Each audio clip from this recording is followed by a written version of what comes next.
Successful projects, funnily enough, achieve the outcome that are wanted of the business unit. So they may, or projects exist only to achieve some sort of business outcome.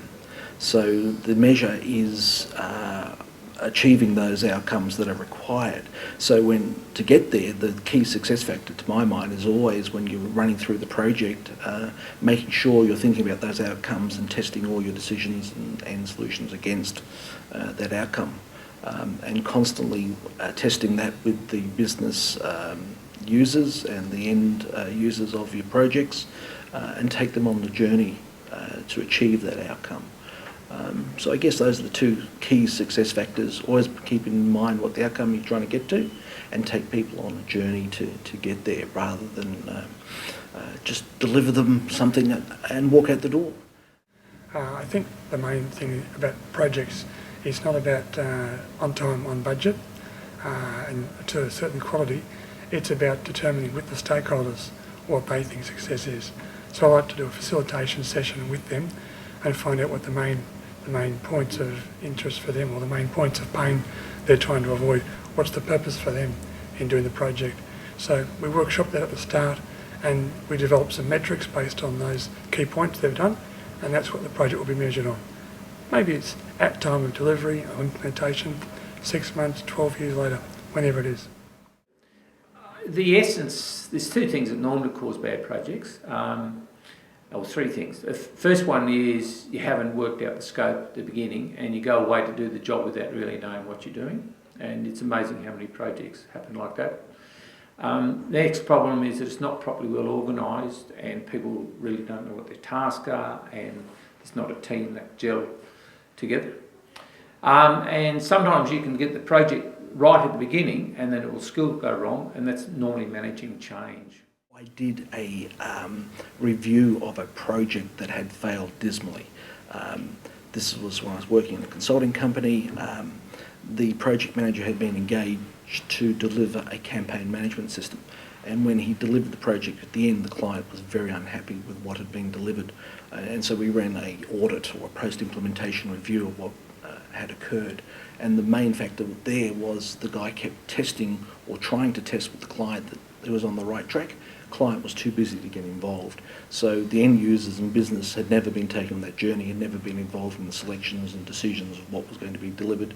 And when they got a campaign system delivered at the end of it, but it didn't meet their needs. The interesting aspect is that every project that I went on which had some sort of an issue had never had a real, what you would call a technical problem. They were all common sense, down to earth, either people issues or estimation issues or scheduling issues or cost overrun issues. So the initial reaction, people tend to think IT project complexity must be a technical problem. Not one of them had that. I'm on the board of an organisation that is recovering from $1 million loss in a project. They went into a new venture, didn't do a proper risk analysis, and they were actually locked into costs well beyond when the project should have been terminated, because they had a 3-year lease on a building, they hadn't done their due diligence, they hadn't done a pilot. So the big picture items are: do your business case, do your financial projections, do a risk analysis, and above all, get a good project manager.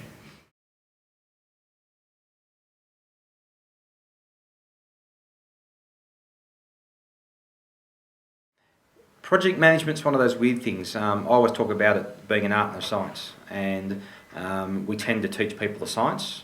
We don't tend to teach people the art.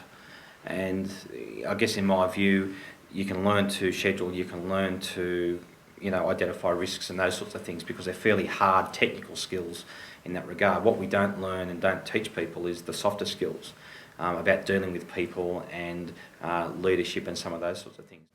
Okay, number one has got to be their interpersonal communication skills. They've got to be able to get across to the people and make sure everybody understands where the project is going. You need to have a common focus and a common goal for it. That's obviously the first point. Second thing a successful project manager will have is to be able to pick up and understand the subject matter and have the tools, thirdly, to be able to carry out the plans to success.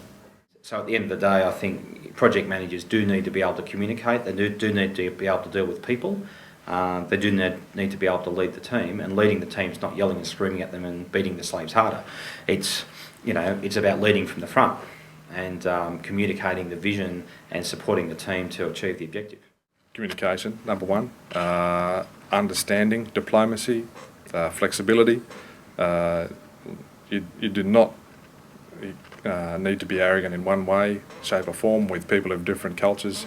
Talking louder doesn't improve anything. Understanding their way of doing things. Learn from them. Try and do it their way. You're all focusing on achieving the same goal, which is either make money, build the building, put the power on, whatever the case may be. They want to be a part of that, a successful part of that. And understanding what their thoughts are and their processes only improves your own application of those thoughts and processes into the project.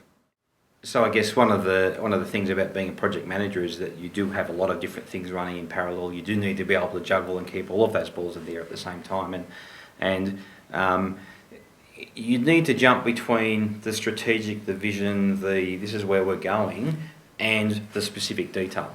And that's a fairly unique skill, and that's something that a lot of people can learn in time, but it's something that's very difficult for people to, I guess, be able to do and operate in that sort of nexus.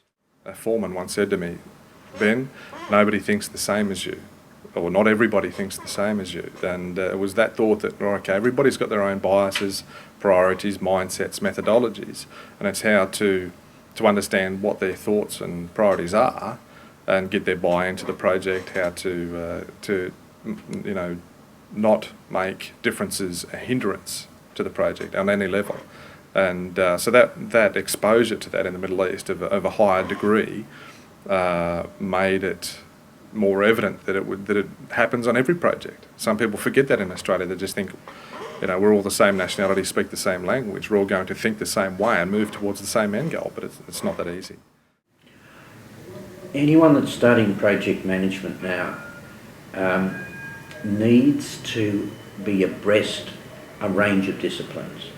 If they are coming from a financial background, they need to understand the operations and the marketing side. If they're coming from if they're coming from a technical, they need to understand the other areas. They need to understand the legal, the marketing, the industrial, because it's no longer just putting the technology in place. It's managing a whole series of stakeholders with different issues. So you actually need to understand stakeholder management to understand the risks and be able to both formulate and work with other people to reduce those risks.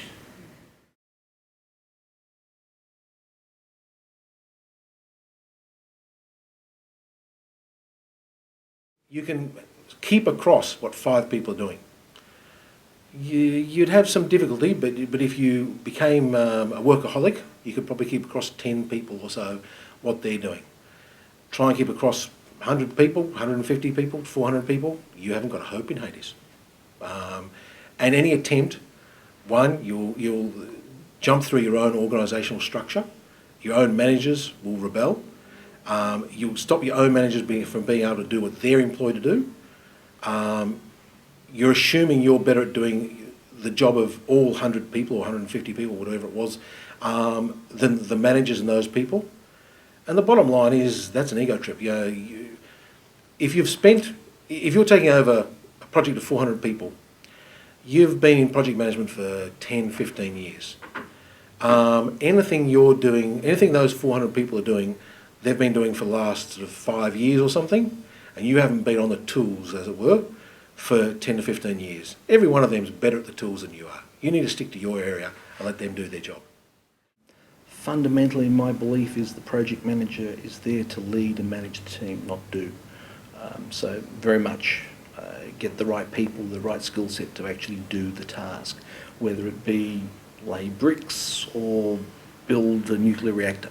I don't have skill sets in either of those things, but I do know how to work with people, how to define work breakdown structures, how to put schedules, how to negotiate contracts, how to lead people to achieve those outcomes. So to me, very much project management's about that coordination, leadership, management, administration activity rather than the hands-on do. Generally, with any industry, you can find information on the internet about experience, first-hand experience of projects, how to counteract it. A lot of people come up with theory and methodologies and processes, and they're not a bad thing for a guide how to achieve the end goal, but basically it's the actioning of the project that is the tough part, and you need to find out from the people that have actually undertaken a project of that scope or design to get an idea of what the real risks are, what they really did to mitigate it, what really happened that are unknown to theories and methodologies. Being a good communicator, very important, a good listener, really hearing what people have to say. Ownership, probably key to it all. You know, I own it. I believe it or not, for many years I never used the word that's my, not reluctant's probably not the right word, I just thought it wasn't my place, or I didn't realise that that's what people really wanted to hear. But I now regularly say, that's mine, I'll look after that. Even though I know I'm going to put in the minutes that I'm going to look after or whatever, I actually say it. I think people like to hear that. It reassures them. So yeah, the ownership thing I think is pretty big. There's different projects, different people, different contexts, and so every project is different. But probably the thing that I always make a point of doing is actually stopping, sitting down and doing that sort of lessons learned review at the end of the project. And a lot of places don't do it. It talks about, lessons learned are always talked about in all the books, and in all of the courses and everything else like that, but I've yet to find an organisation that actually does it well. Usually what happens is the good project managers and the good project teams, you know, as the project's sort of in the process of being wrapped up, they get whisked off to solve the next crisis or problem. So you never really get a chance to do a proper review and evaluation. One of the things that's very evident now is actually know yourself. So there's all sorts of psychological personality tests so that you actually understand yourself and your own strengths and weaknesses and ways of working. So that's very important. It doesn't mean one's right or one's wrong in the slightest. It means understanding where you are. It means building a team around you that has complementary strengths. What I try and do personally is to always make a point of sitting down, if I can with the team, but at least myself, and think about what's actually worked well, what hasn't worked well, what things did I do really well, what areas of the project could have been improved or didn't quite go how we thought it should or we planned it to go. So I think that self-reflection and the reflection on the project is a very important thing, and I think that's where you learn a lot, and I think that's one of the keys to be able to improve the way that you operate as project manager and ultimately improve the success of the projects you deliver. Always be very meticulous about your planning. Don't jump to decisions too quickly. Most decisions are quite complex, so you will inevitably get the best decision if you go through a logical process to get the answer. Don't go from the problem to the answer. Have some faith in developing good processes and go through the processes to get to the answer. You can justify it then, you do involve other people in, you get the full width, and your chance of getting the right answer grows exponentially.